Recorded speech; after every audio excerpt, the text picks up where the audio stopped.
The Talk Station presents Faith Matters, a look at contemporary stories and issues from a faith perspective. While this is a pre-recorded show, we are interested in your ideas, comments, and questions, and we urge you to email them to faithmatters@thetalkstation.com. Give me faith, trust what you say, that you're good and your love is great. I'm broken inside, I give you my life. And now on the Talk Station, Faith Matters. And welcome to our program for this week. I'm Ben Ball, along with Bishop Doc Loomis, Bishop in Residence at All Saints Anglican Church, and also Reverend Robert Corngate from Chapel by the Sea in Emerald Isle, Associate Pastor there. Good morning, folks. Morning, Ben. Morning, Ben. All right. And as it says in the intro, this is a pre-recorded program, which I'm glad of because I got to do take two when I forgot where everybody was from.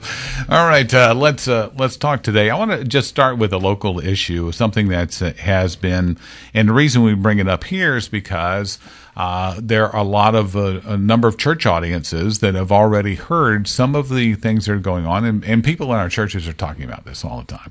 It's the controversy that's going on between what was Carteret General Hospital, now called Carteret Healthcare, and Blue Cross Blue Shield about whether or not your insurance is going to remain in network. I mean, that's the crux of it. One of the things about that a lot of people misunderstand is that they'll take the insurance, but it's just not going to be a network anymore. So Right. People pay more for that as well. And that's beginning February 1 if they don't resolve it in the meantime.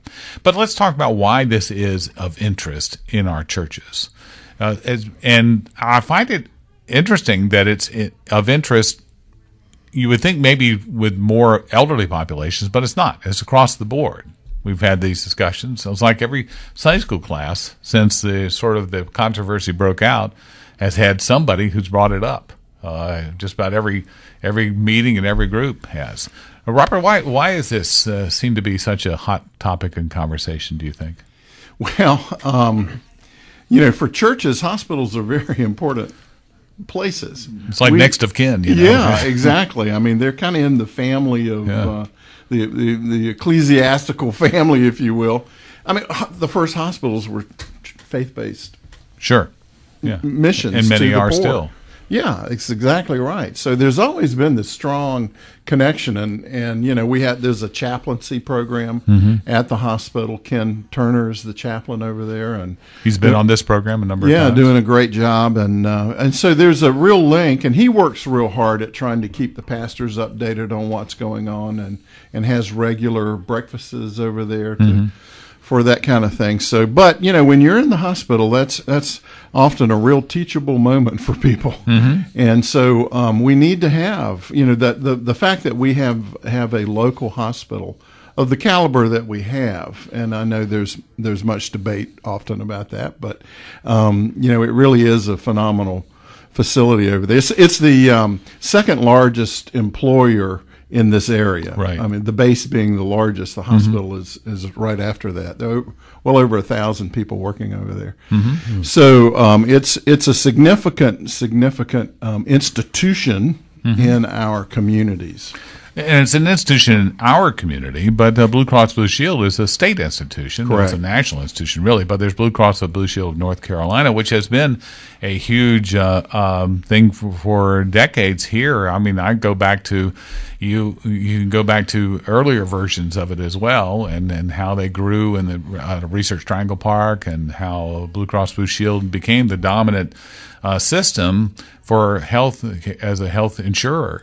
In this state and in this area, they have, as far as business insurance goes, easily over 80%. I think it's like 82% of the business is written through Blue Cross Blue Shield. So obviously they have a stake in the community, and there has been a question about whether or not a lot of people are pointing fingers here. But Doc, in the faith community, this is something that's important to us because it affects our well-being and kind of our whole community fabric. If we have a community hospital, it's part of our community fabric, and we hate to see that ripped in some fashion. Oh, absolutely. Robert really said it well. I mean, we are We are much closer than kissing cousins in that regard. Not only are the early hospitals, hostels, and almshouses for the poor set up by religious orders, and not just Christian religious orders, but in Egypt and by Buddhists in China. I mean, it was always considered a part of the religious fabric to have a place where people could go and have time away. Hostel, the word hospital actually comes from the word hostel, a place for foreigners and strangers to come and stay. So it's very much in fitting with what we do. We don't think so much about that. You don't plan a trip and plan to stay at a hospital. You may wind up here and with a surfboard accident and be in it, but that's not how you plan the trip. But for me, I will tell you from a faith-based standpoint, I have seen more people in more churches learn more about life, suffering, pain, hope, forgiveness, and healing in hospitals than they do in our churches. It is, for me, a hospital is one of the finest places. Having worked as a chaplain for years in hospital, it's a great place to minister to people. I see Robert's nodding his head. And for a pastor, if you really want to see a pastor develop a shepherd's heart, then send him into what they call clinical pastoral education, where you're actually put in a clinical situation in a hospital, and you have an opportunity to do rounds in the hospital as a spiritual healing person. It is where I cut my teeth 36 years ago. It's where you see young pastors really get a grip on what it means to minister in the midst. So they provide that's a very important aspect of the hospital. The other side of it is really simple, and that is when a hospital opens itself or leaves itself open to the effects of prayer and spiritual healing, then it's a huge difference. One of the things I love about this hospital is we have a chaplain here. There are a lot, there's hardly a day I go into the hospital that I don't see at least another member of the clergy there. Right. The people are very open to having people come in there. In fact, there are doctors in this hospital, and I have watched them come into a room, not know who I am, and pray with the patient. Right. That's a huge deal for our community. Right. The integration, that what they're telling me at my church is what they're actually practicing in the, if you will, the business world. I think it's a very tight fabric in this community. And like you, I would hate to see anything happen that would destroy that. Exactly. It's unique. Unfortunately, it's one of the few county-owned hospitals still around. And most have had to be merge absorbed with a bigger outfit, and they take them over, and it becomes has much more of a business model. This is all. I mean, not that there isn't a business model there, but the board of directors of this hospital, and just full disclosure, I used to work at the hospital in the development program over there for the foundation. Right? For the foundation, and I also am on the ethics committee now. I serve on the ethics committee over there, so I'm pretty well connected with it. But the fact that there is the sense of it belongs to us, to the county. It's and I think that's why this issue is taken so personally. I think so as well, and that's why many people are critical, because they sometimes about the hospital, because it's like, wait a minute, I've got a stake in this, right? And I've been disappointed, or something's happened, and so what's up with that? And they don't really know how to handle it, but it's because they care about it. They really care about it being a quality hospital, and so that's why something like this with Blue Cross, because we've had that kind of feel. People from North Carolina have always felt like Blue Cross Blue Shield was kind of part of us too. Right. It's kind of like, our favorite sport team or our favorite insurance company. Yeah. I'm going to favor Blue Cross Blue Shield, and suddenly you got two. I know where their main office is in the Triangle. I don't know where anybody else's office is. No, every time I drive by it, I kind of look over there and say, "Oh yeah, there's Blue Cross Blue Shield." Yeah, and so there's this sort of sense. Really, I know you're looking like you just swallowed I a frog. am looking a little strange right now, but it's true. And so it's kind of like in-laws fighting. You hate to see this happen. Or it's like a divorce that's getting ready to take place. Yeah, in some way. So there's some pain, I think, but also and the hospital has been coming around. By the time you hear this, it will already have been to a couple of other churches here too. But they've been coming around and having forums in churches, because they also know That's where a lot of this discussion takes place. A lot of information that they can hopefully get out and talk about as well. And basically, when you hear from those, you're hearing from the people who are vested in it, who live here. And that's the passion that Robert's talking about. And the number one thing I hear from people is, yes, people can be angry about the hospital, they can be happy about it, but they're passionate about it one way or the other. Exactly. It is our hospital here. And there's just this dispassion in Blue Cross and Blue Shield, the fact that we're not talking to decision makers, we're not hearing from them. We're hearing from public relations people and official spokespeople and whatnot. You've mentioned this several times before, Ben. And there's a dispassion, and that dispassion is similar to the kind of dispassion we have where our local government and our federal or state government on any level, where that government, that larger government, reaches into the small town and tries to make decisions that have an impact on the town. But with you don't hear people from Blue Cross saying, we really love Carteret County, we really want to make this work, we're doing everything we possibly can, we're going to bend a little bit, no, you don't hear that. It's a dispassionate argument based on numbers. Well, and people who live here, whose lives are in those beds and who give birth in the birthing center, the numbers isn't the deal. It's the relationship that Robert so eloquently pointed to in the beginning. This is our hospital. Well, I really recommend, folks, that you come out to these meetings, because it's an important thing to get it. You're getting it colloquially straight from the horse's mouth. Right. And you really need to hear this from them, because there are a lot of rumors circulating. So it's a great opportunity to find out about what really is going on. We'll have more to come in a moment here on Faith Matters on the talk station, FM 107 and AM 1240.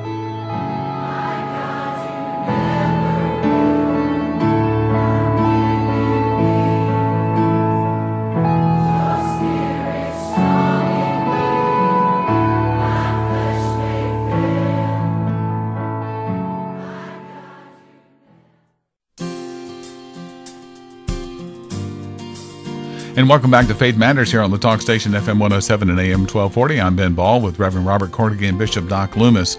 We want to follow up on something that we started talking about last week. In fact, by the time the show aired, many of the things that we talked about had been agreed to or settled on, I believe, and it's talking about the Anglican Communion. Let's start with the Washington Post article that says Anglican communions overwhelmingly agree to keep communion intact. From Canterbury, England, Anglican leaders have overwhelmingly decided to stay together at a summit aimed at preventing a split over their fellowship over homosexuality. Archbishop of Canterbury Justin Welby said Friday, a day after the group sanctioned the U.S. Episcopal Church for supporting gay marriage. Welby, the Anglican spiritual leader, acknowledged the pain that the decision will cause gays and lesbians and apologized for the church's past wrongs against them. But he said a majority of Anglicans consider the position of the U.S. Church as an unacceptable deviation from doctrine. Doc Loomis, Bishop Loomis, was this a surprise that this was where this? I know it's not a surprise about where the area of support came from in the Anglican Communion, but it's a surprise that this was the result. Any surprise? Yeah, it was a surprise in that I think nobody really thought that the conference was going to be structured in such a way that any kind of a sanction would even be on the table. You know, they're very big on what they call indaba, the African word for continuing, annihilating conversation. And I just don't think anybody ever thought it was going to get to that point. So the fact that it did is largely attributable to the fact that Global South primates really pushed and pushed. But, I mean, the newspaper article, this is, we were talking about the hospital a few minutes ago. If this was in a hospital or a hospital journal, I think the article would be, staff agrees to not cut off limb of gangrenously, sick patient and keep patient intact, but agrees for 3 years not to think about that limb. I mean, that's where we are right now. As with any denomination, when there's a cancer in it, when there's a place that's gangrenous, it doesn't just go away because you reprimand it. And of course, that was the end. The church in the United States was singled out, as opposed to the church in England, the church in Canada, who have similar theological positions on same-sex marriage, etc. They were singled out and they were sanctioned for 3 years, told they simply could not participate in decision-making bodies within the Anglican communion. Why not include the others? The others that also agree with that. Well, there's no way in the world they're going to include England while they're sitting at Lambeth Palace in England. That's going to be extremely unpopular. And they have really nice stained glass there, and I'm sure they wanted to keep it in place. Canada, I think, and I feel bad. I spent a lot of my life in Canada. The challenge with Canada is that Canada is always like the red-haired stepchild to the U.S. It's like, so what's the point? Why would we sanction Canada? We've already sanctioned the real culprit. That's the United States. Right. Okay. Canada just kind of does, that's like, didn't Alan Thicke come from there? I mean, they just kind of do whatever we do, right? So they'll just show up, Yeah, so if we punish the Americans, that will be enough. How does that go? We catch a cold, they sneeze. Yes. Right. Kind of thing. Or Canadians. Or the more I take offense at that. or the more popular phrase, blame Canada. Right, exactly. Yes, I'm having remembrances of the great movie Canadian Bacon with John Candy right now.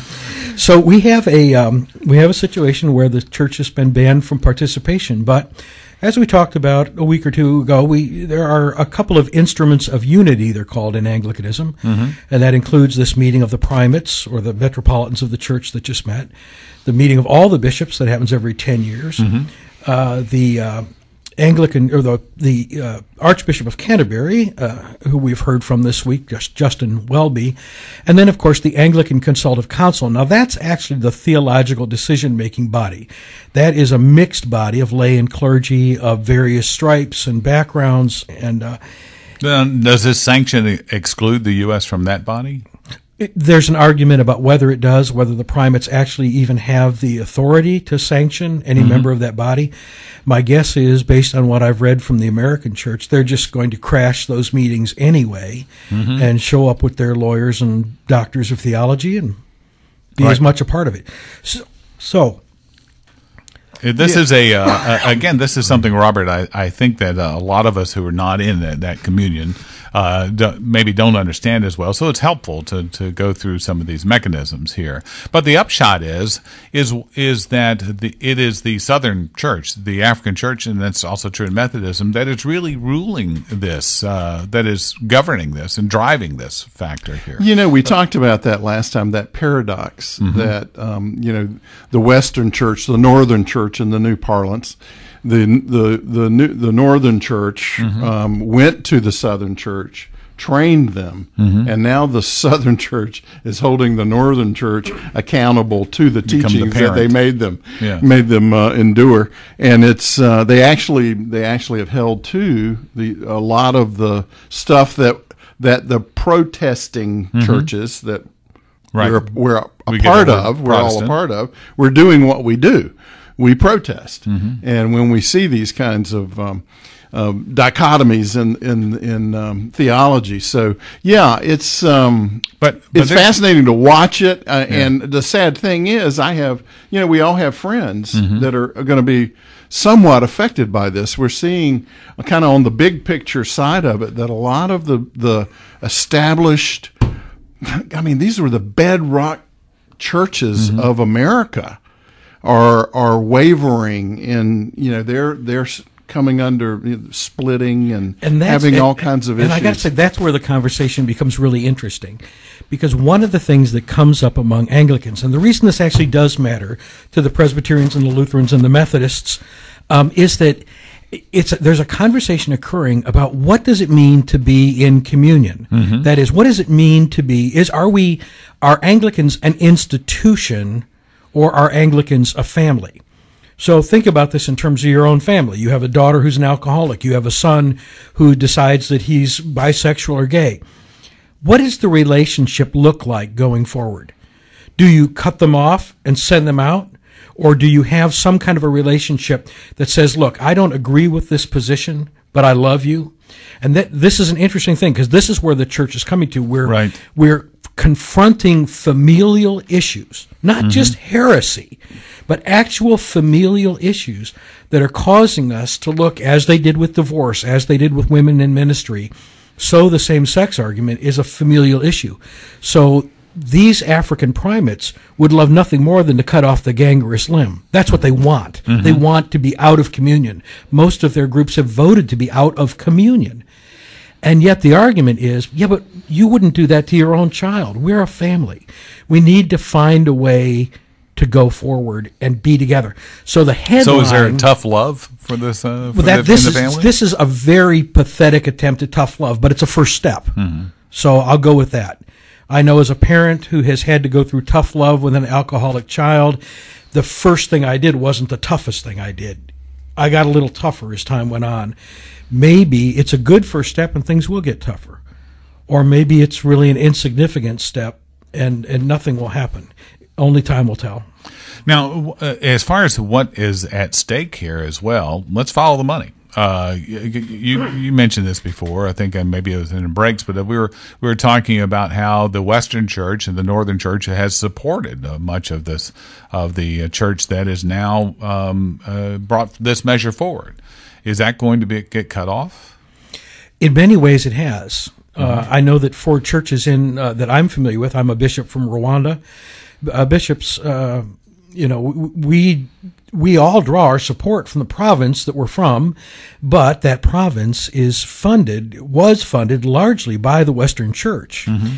When those provinces raised up against the Western Church, well, you can imagine that the money disappeared. Right. And it's a funny thing because really the Western Church is less than 2% of all of Anglicanism. Mm-hmm. There's very few people, we talk about this regularly, there are very few Anglicans in the United States. Mm-hmm. That are attending, certainly. Less than 1 million in church on a Sunday, and, Orthodox or heterodox. Same thing in England. 21 million Anglicans, less than 1 million in church in any given week. So that little 2% of Anglicanism has probably 80% of the money. Mm-hmm. And they have been largely funding in a missionary way for a long time the churches, particularly in the global south. And, of course, we would most notably think of Africa. Is the money being cut off? Yes. Is it an issue for the global south church that the money's being cut off? Remarkably, no. They are very solid in their positions about the Scripture. Which is, I think, something as a lesson for us all. Actually, because they've taken that as a position of faith, and they are relying on God to provide.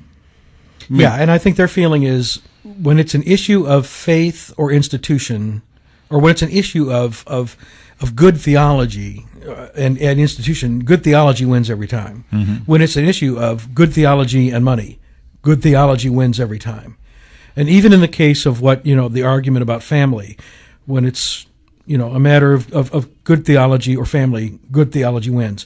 And that's the beauty. I mean, you got to hand it to the missionaries who showed up in the 18th and 19th centuries down there and laid this gospel of Jesus Christ out in a way and did it in a culture that, by God's grace hasn't changed all that much. It's certainly not as much as we have.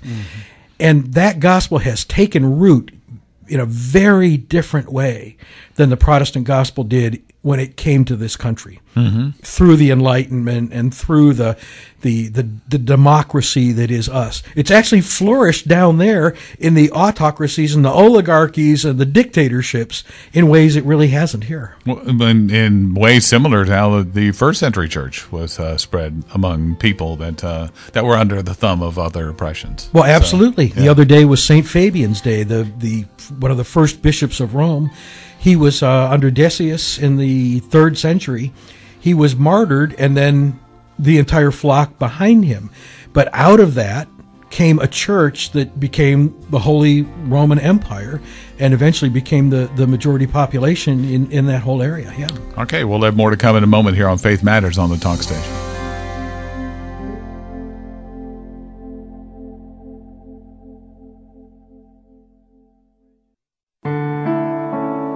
Welcome back to Faith Matters on the Talk Station, FM 107 and AM 1240. And thank you for joining us here on this day. And it's typically is 8 o'clock on a Sunday morning, between 8 and 9 is when this is heard. But sometimes we get a chance to replay it in some places as well, too. So we appreciate it wherever you're listening and whenever you're listening.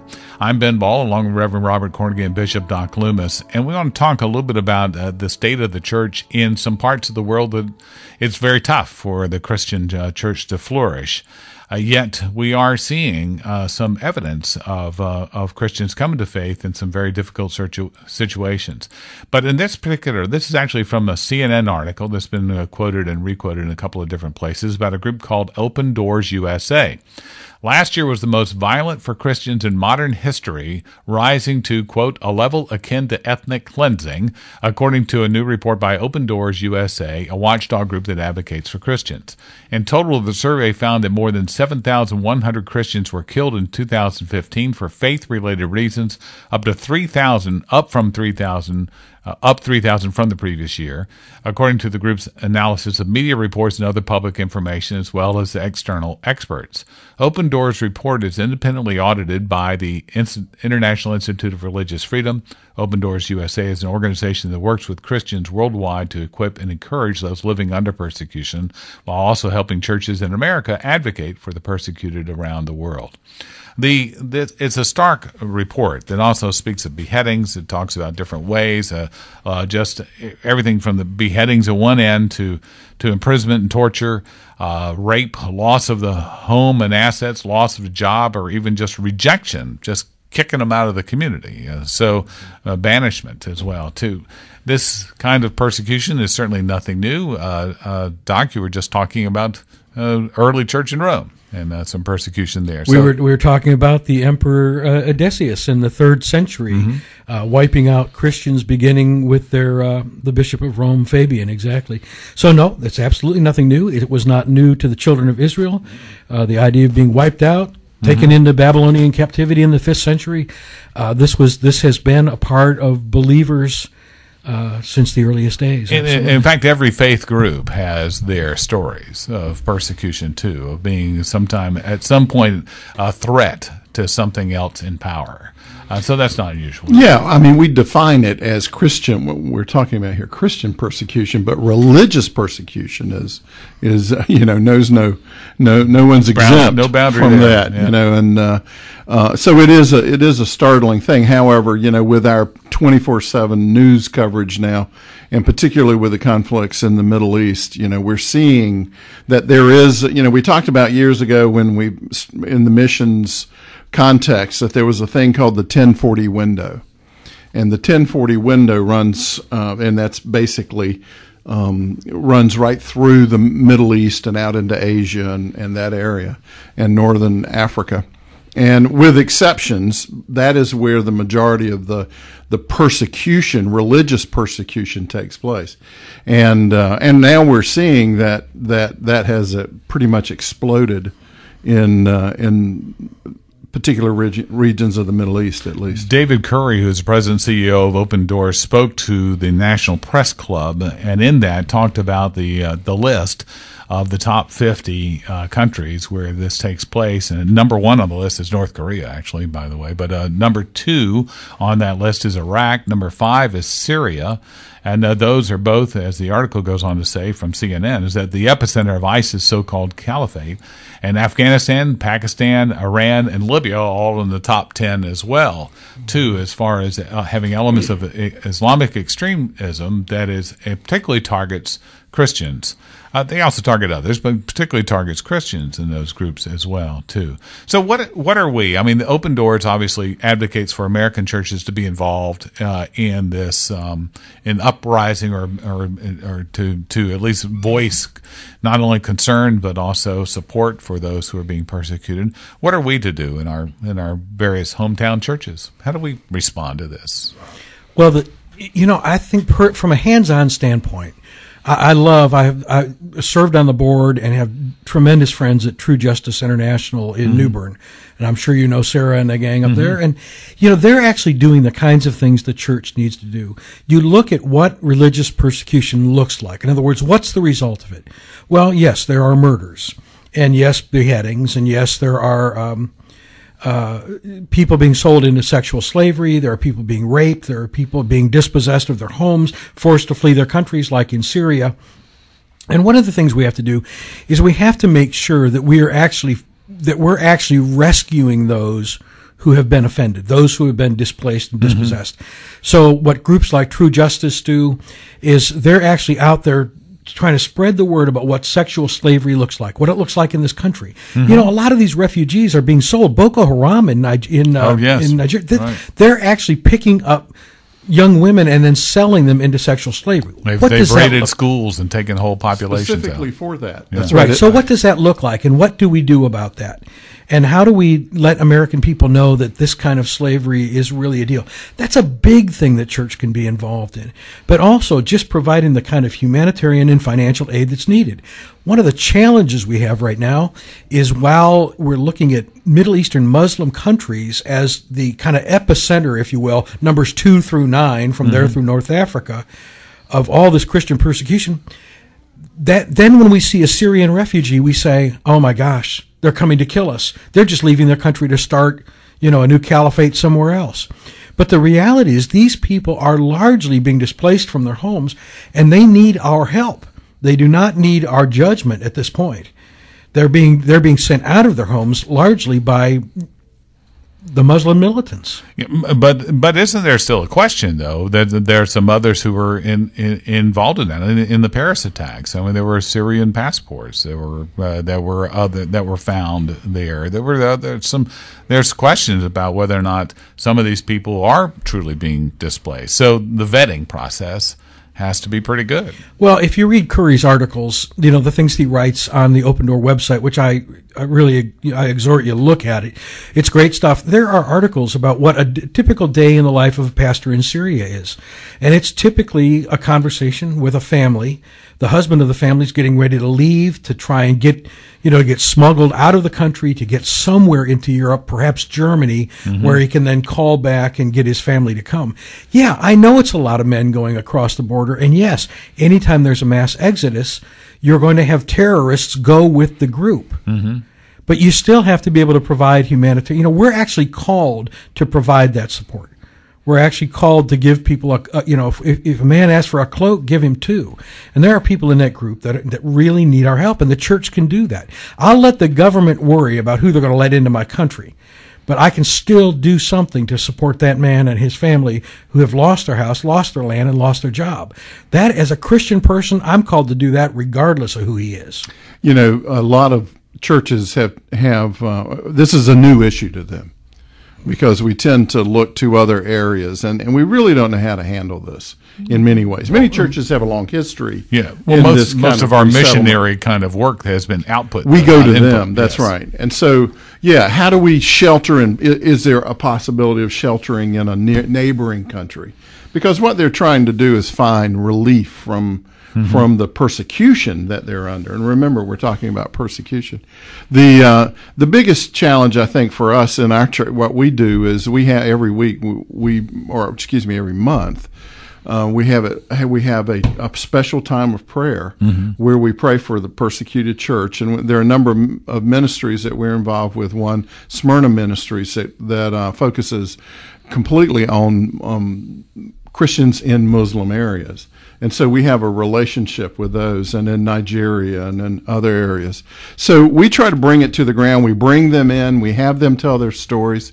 It's fascinating. In Nigeria, with a pastor, we have a pastor, he's a great name, Pastor Saint. And he plants churches in the north.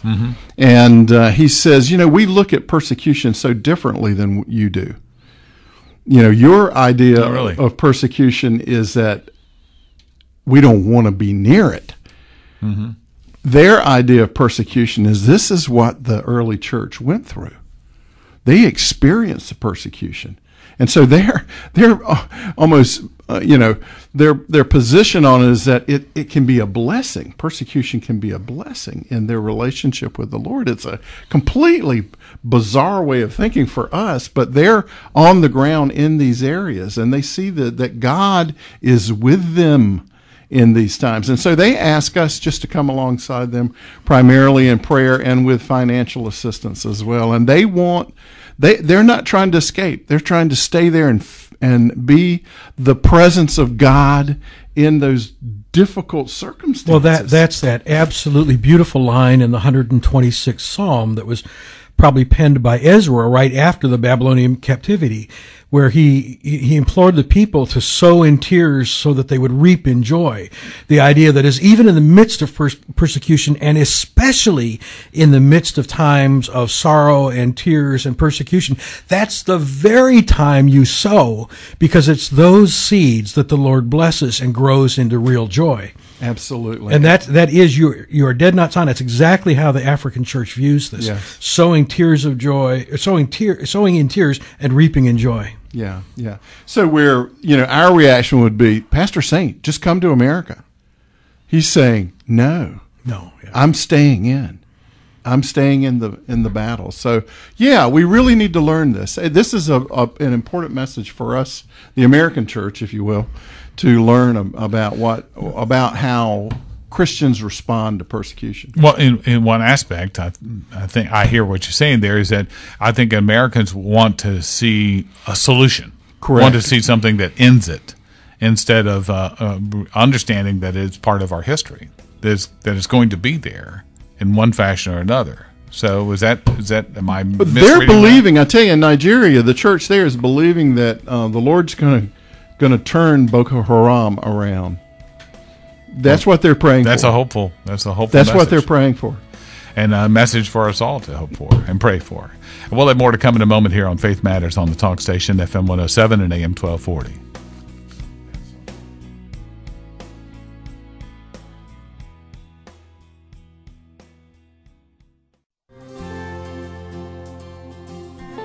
And welcome back to Faith Matters on the Talk Station, FM 107 and AM 1240 for our final segment together. I'm Ben Ball, along with Bishop Doc Loomis and Reverend Robert Cornegy. The article from Fortune magazine caught my eye this week. It was called "America is in the Midst of a Philanthropic Revolution" by Bill George. And it says, to those optimistic, persistent souls who have a vested interest in seeing positive social change in the U.S., here's the sobering message. If you're looking for meaningful government support, don't hold your breath. Political gridlock and mounting federal debt have effectively rendered the U.S. government impotent, robbing it of its historic ability to spur social change.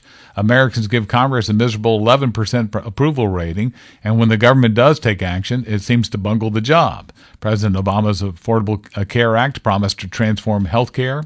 After debacles in the rollout of the law, many Americans are accepting penalties versus buying insurance due to the increases in health insurance premiums. Meanwhile, rapid escalation of drug prices continues unabated. Can business step into the void and champion meaningful change? Let me stop there, just because I think, well, it is come from Fortune magazine, but just because the question alone leaves out an entire segment of the population, institutions of the population, to me, when it says, can business step into the void here? Doc, you look perplexed that I would ask it that way. Well, I think if this was a TV show, people would know I look perplexed most of the time. That's true. We'll just put a the picture void. up The with void. that. The void assumes that there's a desperate need for social change, and that the government can't provide it. Right. So the question is, can the Bill and Melinda Gates Foundation and the other great philanthropists of our day bring about that social change? Which leads us to the larger question: is it up to Bill and Melinda Gates to determine what direction social change actually goes? For that matter, was it ever up to our government to determine which direction social change should go? Yes. Yes, it does. So I think you almost have to step back away from this and look at philanthropy as it's evolved. You know, de Tocqueville wrote about this country in the pre-1880 days, that we really didn't have a lot of rich people, and the ones that we had were very unassuming. They shared their wealth. They operated fairly. They didn't flaunt their wealth. But then something happened right around the late 1800s, the turn of the century certainly, and well up until the Depression. We had a whole class of Rockefellers and Carnegies and sages and people who rose up, some would argue on the backs of the working class, and became multi-millionaires and began determining that they were going to change social structures. And the guy that really wrote the book on this literally was Andrew Carnegie, whose family, he considered himself a member of the Lucky Sperm Club because he moved to Pittsburgh with his family at the exact moment when railroads were coming in.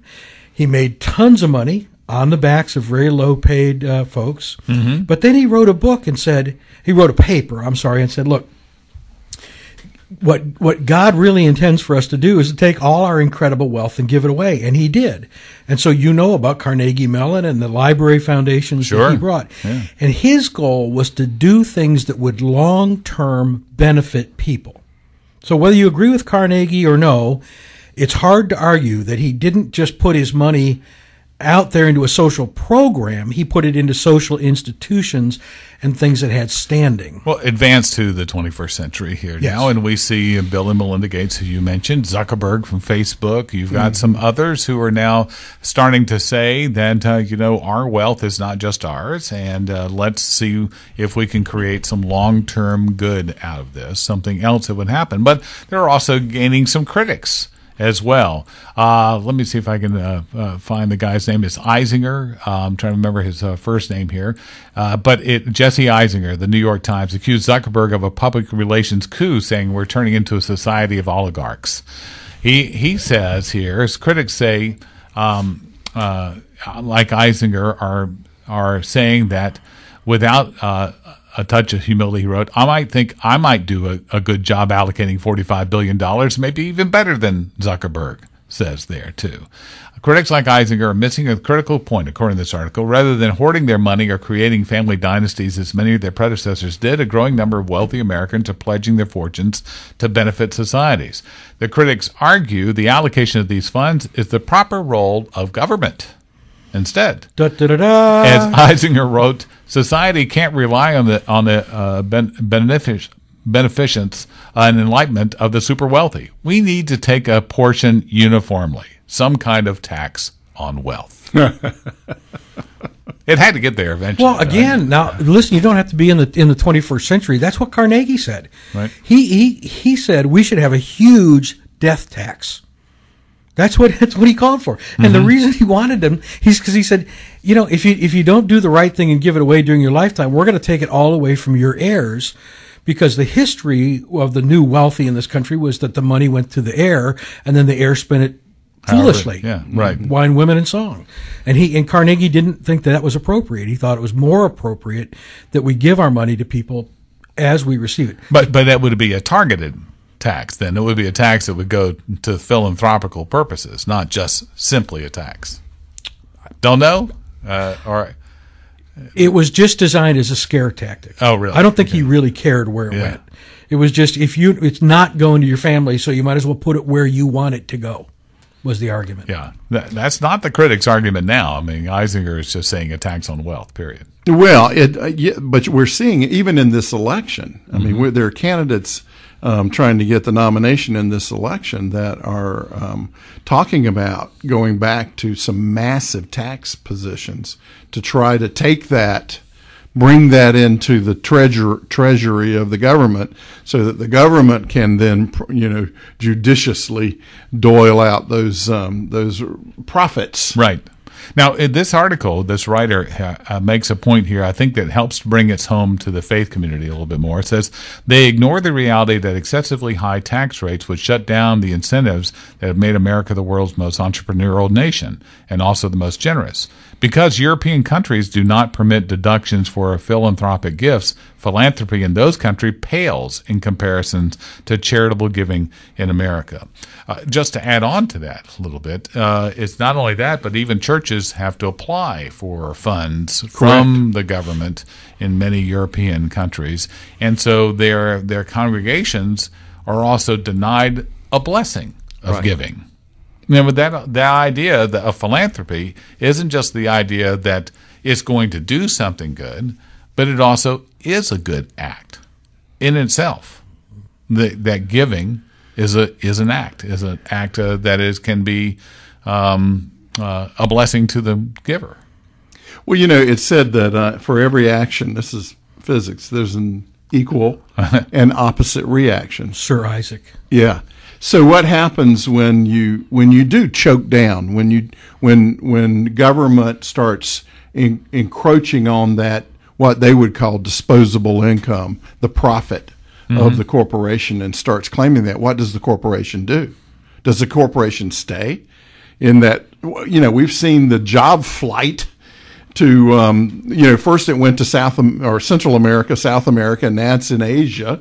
And, corporations move offshore and they do business elsewhere where you don't have those things. So there is some justification in being careful about how high you get the taxes on a business, because, the purpose of a business, is to serve the market, but to make a profit. And so, you're going to see this equal and opposite reaction whenever you start playing around with these numbers. So it's going to be fascinating to see how the electorate responds to some of these proposals.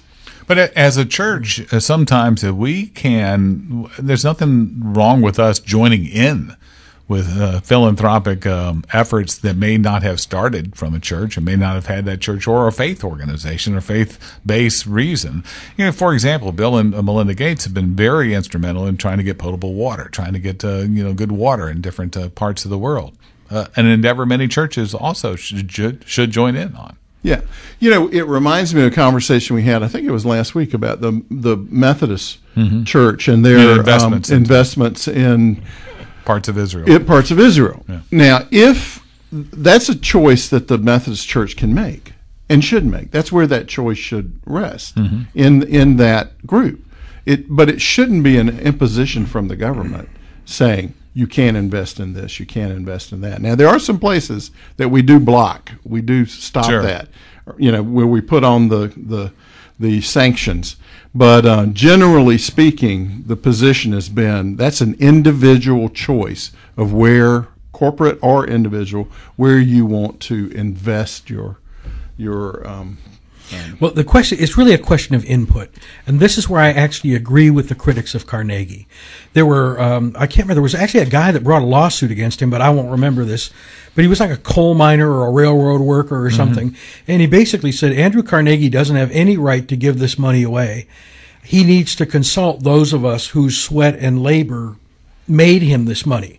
And, of course, this was at a time when there were labor issues and unions were upset about wages, as we are. Here we are, having just tried to raise a minimum wage. Again, we're in the same place.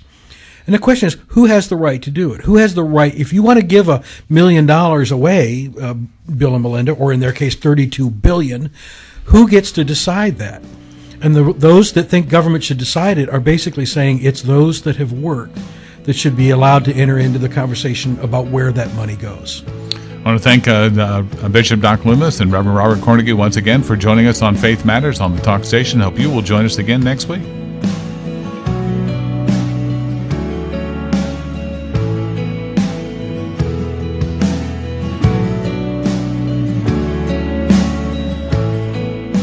Thank you for joining us for Faith Matters. Email your comments, questions, and suggestions to faithmatters@thetalkstation.com.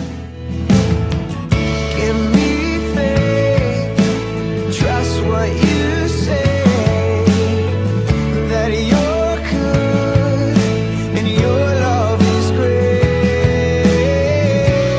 I'm broken inside, I give you my life.